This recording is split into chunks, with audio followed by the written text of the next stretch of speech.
मैं ये जानना चाहता हूं कि ये जो आप नाम देख रहे हैं ये कितने महत्वपूर्ण नाम हैं और एक डेलीगेशन जो पूरे दुनिया में आतंकवाद पर बात करने के लिए जा रहा है, पाकिस्तान को एक्सपोज करने के लिए जा रहा है, उसमें क्या क्राइटेरिया सरकार ने देखा है?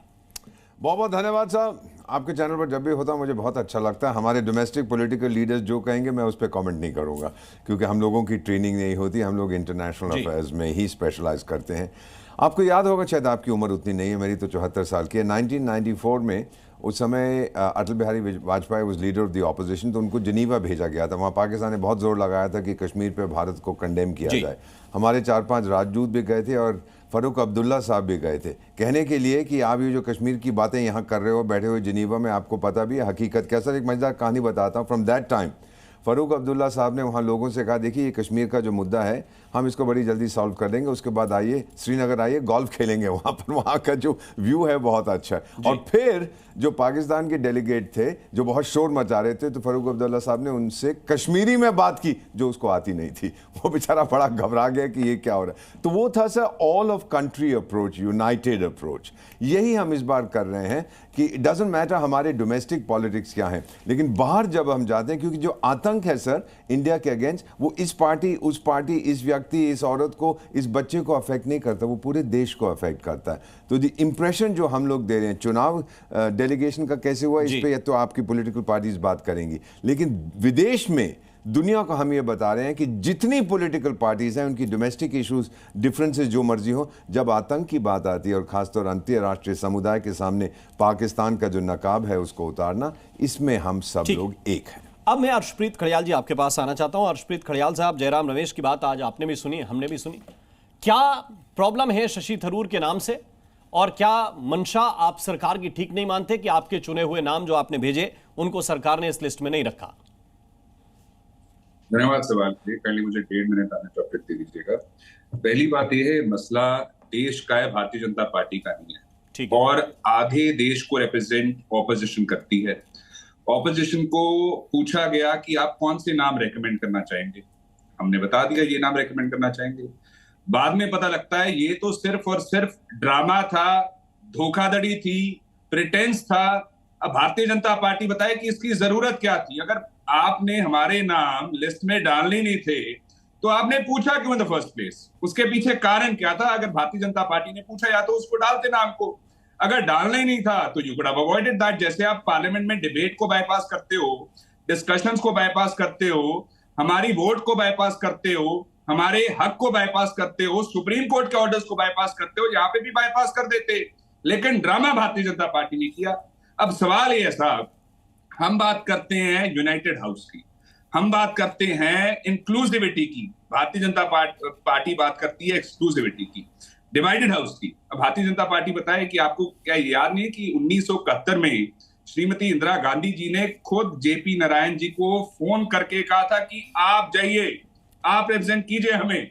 और उसके बाद खुद वो इंदिरा गांधी जी सितंबर 27 से लेकर 29 तक खुद विदेश दौरे कर करके उन्होंने इंश्योर किया था कि हिंदुस्तान को best of the best representation दी जाए और हमारे जो मुद्दे हैं उनको एड्रेस किया जाए। अब मेरा अर्शप्रीत खड़ियाल पॉइंट क्लियर है। आपके जो सवाल हैं वो मैं चाहूंगा प्रेम शुक्ला उनको जरूर एड्रेस करें।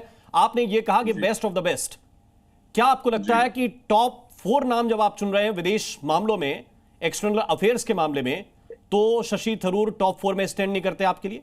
जिस व्यक्ति ने अपना सारा जीवन कामकाज का यूएन में समर्पित कर दिया, जो 2009 से आपके सांसद हैं, जो विदेश मामलों की स्टैंडिंग कमेटी के आपके दिए हुए चेयरमैन हैं, वो व्यक्ति आपको लगता है कि टॉप 4 में बेस्ट नामों में नहीं आता देश को रिप्रेजेंट करने के लिए? बात ये है कि अगर मैं आपको यहां पे सवाल करूं कि साहब मुझे 4 नाम बताइए, जो दर्शक देख रहे हैं उनको सवाल सरकार करे कि आप 4 नाम बताइए, दर्शक 4 नाम बता दें, और उसके बाद पता लगे कि ये नाम डाले ही नहीं गए हैं, तो दर्शक पूछेंगे नहीं कि आपने बीजेपी से सवाल पूछूंगा सर सवाल क्यों नहीं चुना, वो बीजेपी के प्रवक्ता बैठे हैं, वो जवाब देने के लिए बाध्य हैं, मैं उनसे जरूर पूछूंगा। मेरा प्रश्न यह है कि आपको टॉप 5 नामों में क्या शशि थरूर नजर नहीं आते? क्योंकि आपने ही ये तय किया कि एक्सटर्नल अफेयर्स की जो स्टैंडिंग कमेटी बनेगी उसको चेयरपर्सन आपकी पार्टी की ओर से कौन करेगा? राहुल गांधी जी ने नाम दिया, मल्लिकार्जुन खड़गे जी ने नाम दिया कि शशि थरूर करेंगे। इसका मतलब आप या तो स्टैंडिंग कमेटी के साथ खेल रहे हैं या इन मामले में नाम देने में खेल रहे हैं। मेरा जवाब ले लीजिए, काइंडली 30 सेकंड दे दीजिएगा। अगर कोई खेल रहा है, खिलवाड़ कर रहा है लोकतंत्र के साथ, तो वो भारतीय जनता पार्टी है। और यहाँ पे मुद्दा ये नहीं है जो आप कह रहे हैं, मुद्दा ये है कि अगर आप सवाल कर रहे हैं, सवाल का जवाब मिल रहा है, नाम मांग रहे हैं, नाम मिल रहे हैं, तो उनको डाला क्यों नहीं जा रहा? सवाल ये है, इस ड्रामे की क्या जरूरत है? सवाल ये है, अगर आपने आप सवाल से इधर-उधर जा रहे हैं, मैं 100% कह रहा हूं कि प्रेम शुक्ला से इसी बात पे बात करूंगा कि आपने 4 में से कोई सिलेक्ट क्यों नहीं किया, शशि थरूर पे प्रेम क्यों है? बट हर्षप्रीत खड़ियाल इस बात से क्यों भाग रहे हैं कि कांग्रेस पार्टी के अंदर अगर 4 बेस्ट नाम है विदेश मामलों को जानने या समझने के मामले में, तो उनमें शशि थरूर से बेटर इन 4 नामों में कांग्रेस के अध्यक्ष को क्या लगा? मुझे ये बता दीजिए बस। बिल्कुल, आपको वही बता रहा हूं, मुझे कहीं इंटरप्ट मत कीजिएगा, सुनिए। बात ये है कि हमारी पार्टी को कौन रिप्रेजेंट करेगा, हमारी पार्टी, क्योंकि हमसे 4 नाम मांगे गए हैं ना, ऑपोजिशन से 4 नाम मांगे गए हैं, वो हम डिसाइड करेंगे।